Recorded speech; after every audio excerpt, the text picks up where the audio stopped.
Alright, today we learned how to multiply monomials using our power rules. I'm going to give you 3 rules that you have to learn today.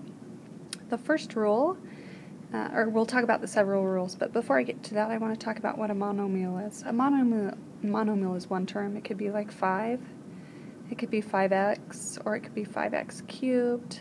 What it cannot be is 5 plus x.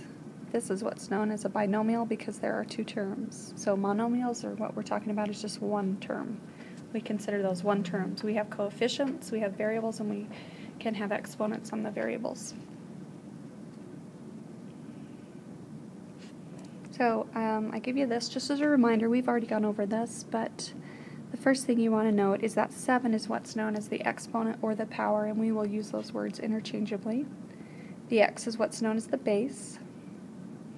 Our first property is called the product of a power, and this says if the bases are the same and we multiply them, then we add the exponents.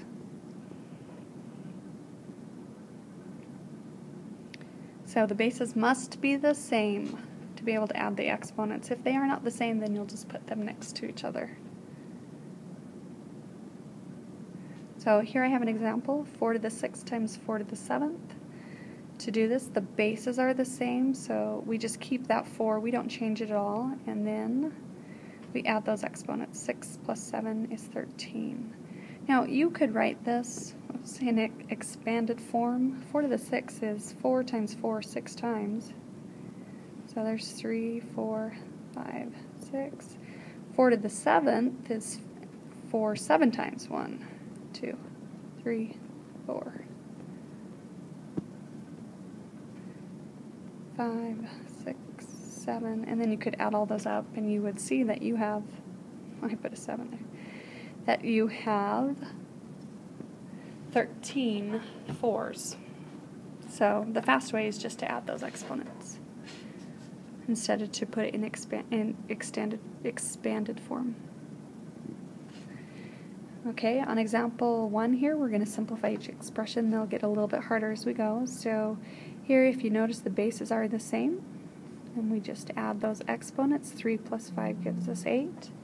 We can write that, we can actually multiply that out, 2 to the 8th, or just leave it 2 to the 8th. I like to tell my students that if it's greater than 10,000, just to leave it in exponent form. Otherwise, you can multiply that out. But we'll just leave that for now. On the second example here, on B, this is a little bit more complicated because you have 2 values that are in there. You have a coefficient and you have a variable. So because we are multiplying, that's what these parentheses mean, we're going to take those coefficients and multiply them together. So we take 3 times negative 4 is negative 12, and then we add our exponents here. Because they are the same base, we can add the exponents and we get 11. On C, we're going to do the same where we multiply these 2. So 4 times 12 is 48. Add these exponents. So 3 plus 2 is 5. Your second rule that I'm going to give you is called the power of a power. The way I remember this, or I've used this and it seems to help, is if these exponents are stacked, then you will multiply them. So here I have 2 values that are stacked. So I'm going to take 5 as the base, it does not change, and then I multiply those exponents. 3 times 4 is 12. And this number is very large. It's 5 times 5, 12 different times. So I'm not going to write that in expanded form. I'm going to leave it as 5 to the 12th. On this example, we have just a variable instead of a base, or a number that's a base.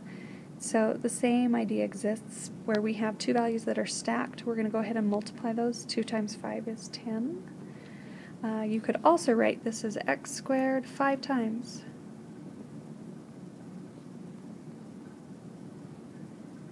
And then you would add all these exponents. So 2 plus 2 plus 2 plus 2 plus 2 gives us 10. As you can see, it's a lot faster to use this rule and multiply those exponents. On the last one, we've got several exponents stacked, and you do the same. It's the same idea where you will just multiply 2 times 2 times 2, which gives us 5 to the 8th. And again, I'm not going to expand that. You could multiply 5 times 5 8 different times to get that value, or you can leave it as 5 to the 8th. Our last rule that we're going to learn today is called a power of a product, and that means that we have two different values that are multiplying inside that parenthesis. We have a power outside, and this power is going to go to both. And I have an N right there. It's supposed to be an M. So that M distributes to both the A and the B. So I even use the word distribute the power to all parts of the parentheses. Even if I have a number like 5 here, that M has to go to that number as well. So with this first one, remember that you're going to take this 2 to both. And it does not become 5 times 2. This 2 is a power. It has to stay, whoops, I went back. It has to stay a power. So it's actually 5 to the second and x to the second. We can rewrite this because we know what 5 squared is. 5 squared is 25, 5 times 5. And then we leave the x squared. The same idea with the next little example. You're going to take this 2 and distribute to both. Now because this 6 doesn't have a power, it would have a power of 1. We would take 1 times 2 would just be 2. And these other two, if you can see that they are stacked, that means that we will multiply those. 3 times 2 is 6. And then we can simplify this piece. 6 squared is 36. X to the 6th. Okay, example 2, we're going to simplify each expression. So we're going to start with this 3, and we're going to distribute it to all pieces. So we get 2 to the 3rd. Remember, that's a power. You're not multiplying it. So it's not 2 times 3, it's 2 to the 3rd. And then we have a to the 5th. You have a power to a power, so we are going to multiply those. 5 times 3 is 15. And then b to the 3rd, there is no exponent, so it's a 1. 1 times 3 is 3. And then we can rewrite the 2 to the 3rd as 8. A to the 15th, b to the 3rd.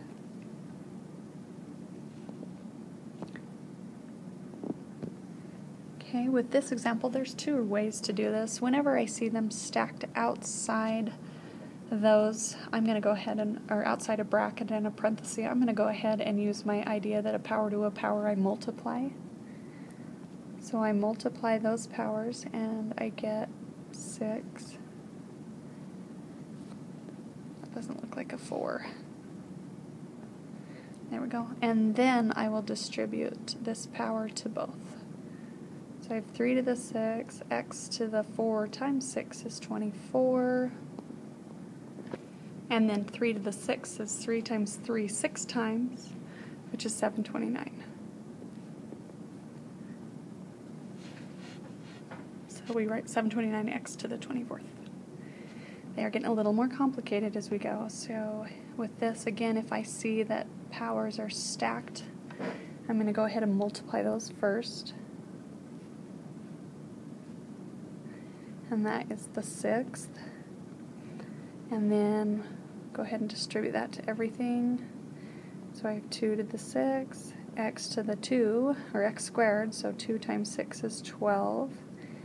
And y to the 5 times 6 is 30.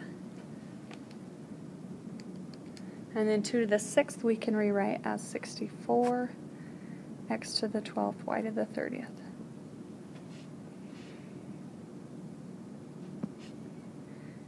Okay, for our last one here, it's really quite complicated, there's a lot going on.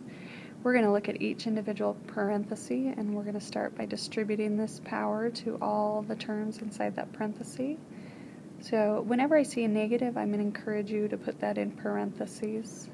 There is a rule: if this power is odd, it will keep the sign that it has. If it's even, it will become positive. And then keep going, a to the 3rd, b to the 2nd to the 3rd becomes b to the 6th. And I'm going to work with that one right now. Negative 3 to the third is negative 3 times negative 3 times negative 3, which is negative 27. A to the third, b to the sixth.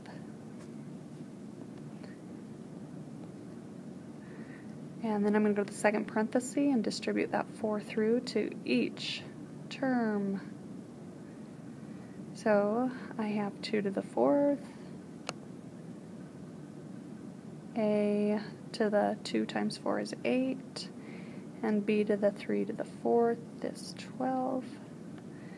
And then I can rewrite 2 to the fourth is 16.